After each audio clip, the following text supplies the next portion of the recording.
Bonjour à tous. Alors dans ce deuxième épisode sur les évolutions de la biotechnologie, nous allons aborder les biotechnologies des temps modernes et la biotechnologie de nouvelle génération. Alors dans le précédent épisode, nous avons parlé des proto-biotechnologies et des biotechnologies classiques. Alors les biotechnologies modernes concernent tout ce qui s'est passé pendant le XXe siècle. Alors ce siècle a été quand même marqué par de grands événements concernant la molécule d'ADN, puisque ça a commencé en 1952, lorsqu'on a découvert que l'ADN portait bien l'information génétique. Ensuite, Watson et Crick, un an après, ont découvert la structure hélicoïdale de l'ADN. 2 ans après, en 1955, Sanger a séquencé le gène codant pour l'insuline. Et en 1958 est apparu le dogme central de la biologie moléculaire qui consiste à expliquer que l'ADN se trouve au niveau du noyau et que la traduction va se faire au niveau du cytosol. Et qu'entre l'ADN donc qui se trouve dans le noyau et le cytosol, il y a un intermédiaire qui s'appelle l'ARN. Et en 1960 est apparu on a découvert l'ARN messager. Donc voilà donc un siècle qui est quand même principalement marqué par tous les travaux autour de l'ADN qui vont marquer ensuite tous les évolutions de la biotechnologie. Alors, on va commencer par un exemple. Donc, au XXe siècle, le premier exemple que l'on peut donner, c'est une découverte fortuite de la part d'Alexander Fleming. Alors, Alexander Fleming, effectivement, va, par accident, se rendre compte qu'un pénicillium, le Penicillium notatum, va empêcher la croissance, voire tuer certains micro-organismes comme des staphylocoques, mais également des micro-organismes pathogènes qui sont responsables à l'époque de méningite, de diphtérie, de scarlatine. Alors Alexander Fleming fait ce constat, mais n'a pas les moyens d'extraire le principe actif. Il ne fait que ce constat. Alors c'est seulement 3 ans après que Florey et Chen vont reprendre les travaux de Fleming. Ils vont réussir à extraire le principe actif, mais avec des rendements vraiment trop faibles. Et donc, ils décident de partir aux États-Unis. Ils vont rencontrer Ackley et ils vont complètement changer de modèle. Ils vont essayer de faire une extraction à partir d'une souche de Penicillium chrysogenome. Et ils vont constater et ils vont produire en fait 200 fois plus de pénicillium qu'avec Penicillium notatum. Donc la production de pénicilline va passer de la bouteille à la cuve de 50 000 litres et de rendements qui sont extrêmement faibles au départ à des rendements de 90%. Alors au départ, la pénicilline produite est réservée à l'effort militaire, mais très rapidement, la pénicilline est produite à très grande échelle dans les années 1940. Alors la production industrielle de pénicilline est la première bioproduction appliquée au domaine de la santé. Alors ensuite, après cette production de pénicilline à l'échelle industrielle, l'industrie biotechnologique a voulu utiliser des enzymes. Et les premières applications des enzymes ont été la fabrication d'édulcorants, comme le sirop de fructose à partir de blé. Et l'on a utilisé également des lipases et des protéases dans des lessives pour éliminer les tâches difficiles. Quoi qu'il en soit, ces avancées ont conduit en fait à l'utilisation des enzymes spécifiques qui ont été obtenues par des micro-organismes qui avaient été modifiés génétiquement, et c'est le début des biotechnologies modernes.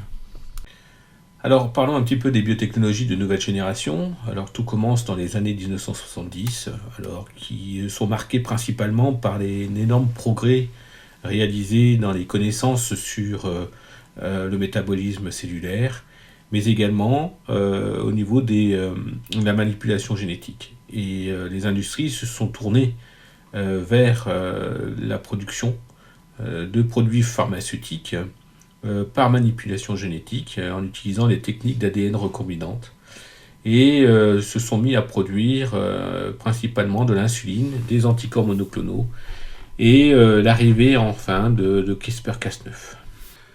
Alors le cas de l'insuline est intéressant à décrire parce que c'est la première protéine qui est issue des biotechnologies modernes, et c'est les premières protéines qui ont été améliorées par des techniques de biotechnologie de nouvelle génération. Alors pour commencer, un tout petit peu d'histoire, hein. Ça commence en 1869 avec Paul Langerhans qui découvre en fait les amas de cellules du pancréas, qui va appeler ensuite les îlots de Langerhans. En 1889, il est très rapidement démontré que l'ablation d'un pancréas chez un chien va entraîner un diabète sévère. Et c'est en 1921 qu'un certain nombre de chercheurs vont isoler l'insuline à partir de pancréas et vont démontrer son efficacité pour réduire la glycémie. Alors si on parle un petit peu de biotechnologie, c'est à partir en 1922 qu'il y a eu les premières injections d'insuline d'origine animale, qui va marquer donc du coup le début d'un traitement révolutionnaire. Alors c'est alors qu'apparaît l'insuline d'origine animale, hein. Des laboratoires aux États-Unis et au Danemark ont commencé à produire de l'insuline à grande échelle, et à partir de pancréas de bœuf et de porc. Alors l'inconvénient majeur, c'est que il y a eu, comme l'insuline de porc et de bœuf est légèrement différente de l'insuline humaine, il peut y avoir des réactions allergiques. Et la deuxième limite, c'est que il fallait de très grandes quantités de pancréas animaux, ce qui évidemment qui pouvait poser problème. Mais néanmoins, cette insuline animale a fait l'objet, est devenu le traitement de référence pendant plus de 50 ans. En 1955, Sanger, hein, que tout le monde connaît, a pu séquencer l'insuline, et ça a ouvert un petit peu la voie de la synthèse artificielle d'insuline. Et c'est comme ça qu'en 1980 est apparue l'insuline recombinante. C'est en 1978 que la société Genentech a commencé à insérer un gène humain de l'insuline, hein, un gène humain de l'insuline dans la bactérie d'Escherichia coli. Et en 1982 est apparue l'humuline, c'est-à-dire la première insuline humaine recombinante commercialisée, donc produite par des bactéries génétiquement modifiées. L'avantage, c'est que cette insuline naturelle est totalement identique à l'insuline humaine, ce qui élimine tous les risques d'allergie que l'on pouvait rencontrer à l'époque. Alors comme je l'ai dit, l'ère de la biotechnologie de nouvelle génération est marquée également par la production d'anticorps monoclonaux. Alors ne pas confondre avec les anticorps polyclonaux, hein, qui ont été largement utilisés pour la prévention et le traitement de maladies infectieuses comme la diphtérie, le tétanos, et est apparu en fait à partir des années 1975 les anticorps monoclonaux. En fait, c'est Kohler et Milstein qui ont réussi à développer des hybridomes, hein, c'est-à-dire qu'ils ont fusionné des cellules B, donc des lymphocytes B productrices d'anticorps, hein, avec des cellules tumorales. Donc ils ont fait en fait ce qu'on appelle des hybridomes, et ils ont comme ça réussi à rendre immortelles des cellules dans des cellules productrices d'anticorps, hein. Et ils ont pu comme ça produire des anticorps monoclonaux en très grande quantité. Et les premiers anticorps qui ont été développés sont des anticorps d'origine murin, hein, donc provenant de souris. Comme tout à l'heure, hein, il y a eu une limite. Hein, la limite principale, c'était les causes de réaction immunitaire chez l'homme. Hein. Et donc il a fallu améliorer ces anticorps monoclonaux, hein, pour permettre une industrialisation. Et sont apparus du coup des anticorps chimériques, hein, dans les années 1980-1990. C'est-à-dire qu'il y a eu, on a pu fusionner des parties d'anticorps murins, hein, de souris, avec des parties d'anticorps humains, pour réduire comme ça l'immunogénicité. Et c'est comme ça qu'est apparu le rituximab en 1977, qui ont été utilisés pour lutter contre des lymphomes. Ensuite, en 1990-2000, sont apparus les anticorps humanisés, hein, comme le trastuzumab, qui est utilisé pour le traitement de cancer du sein. Et là, il s'agissait en fait, par technique de génie génétique, de rendre l'anticorps encore plus proche de l'anticorps humain. Et sont apparus des anticorps entièrement humains à partir des années 2000, grâce à des souris qui étaient modifiées génétiquement pour produire du coup des anticorps totalement humains, 100% humains, et donc pour réduire comme ça encore plus le risque de rejet. Ils sont apparus du coup des anticorps adalimumab en 2002, qui est très largement utilisé maintenant pour lutter contre les polyarthrites rhumatoïdes. On peut considérer que depuis les années 2010, eh bien, on est rentré dans l'ère de l'immunothérapie par des anticorps monoclonaux innovants. On a pu comme ça produire des anticorps conjugués, qui sont des anticorps qui sont couplés à des molécules toxiques. Donc le védotine par exemple en 2011 pour lutter contre des cellules cancéreuses. Ensuite, ils sont apparus des anticorps qui ont pu inhiber des points de contrôle immunitaire, c'est-à-dire qu'ils ont pu des anticorps qui peuvent aider le système immunitaire à mieux reconnaître et attaquer des cellules cancéreuses. Et enfin, donc, est apparu le principe de la thérapie CAR-T-cell, qui consiste grâce à des anticorps, à modifier génétiquement des cellules immunitaires d'un patient pour produire des récepteurs artificiels capables de reconnaître et détruire des cellules tumorales. Alors on va considérer qu'aujourd'hui, il y a plus de 100 anticorps monoclonaux différents approuvés pour des usages cliniques. Alors un mot sur la technologie CRISPR-Cas9, qui est une avancée révolutionnaire de la biotechnologie. Alors en réalité, le système CRISPR-Cas9 a été mis en évidence dans les années 1980-2000. Et je vais passer très rapidement, mais en gros, c'est en 2012 que Jennifer Doudna et Emmanuel Charpentier ont démontré qu'on pouvait reprogrammer ce système CRISPR-Cas9 pour couper l'ADN à des endroits bien spécifiques. Et c'est ce qui fait la force de ce système CRISPR-Cas9. C'est un système qui permet de couper l'ADN effectivement à des endroits bien spécifiques. Et donc on a pu imaginer comme ça de nombreuses applications dans le domaine médical.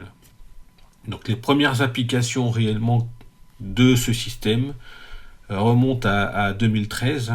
Donc, premières applications réussies du système CRISPR-Cas9 sur des cellules humaines, qui a été donc publié et qui a prouvé vraiment ce potentiel de ce système en biologie et en médecine. Alors aujourd'hui, c'est utilisé dans le monde de l'agriculture pour améliorer des cultures, mais également en médecine où il y a eu quelques avancées qui sont prometteuses, notamment dans le traitement de la dystrophie musculaire congénitale. Donc très rapidement, il s'agit d'une mutation dans le gène LAMA2 qui code pour la lamyline alpha 2, qui est une protéine essentielle au niveau musculaire.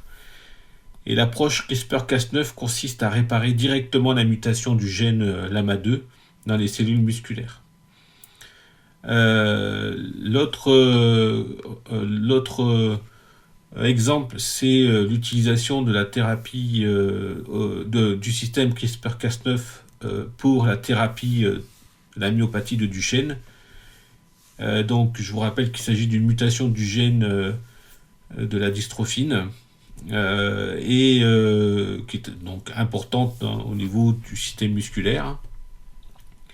Et le système CRISPR-Cas9 permettrait de supprimer l'exon mutant,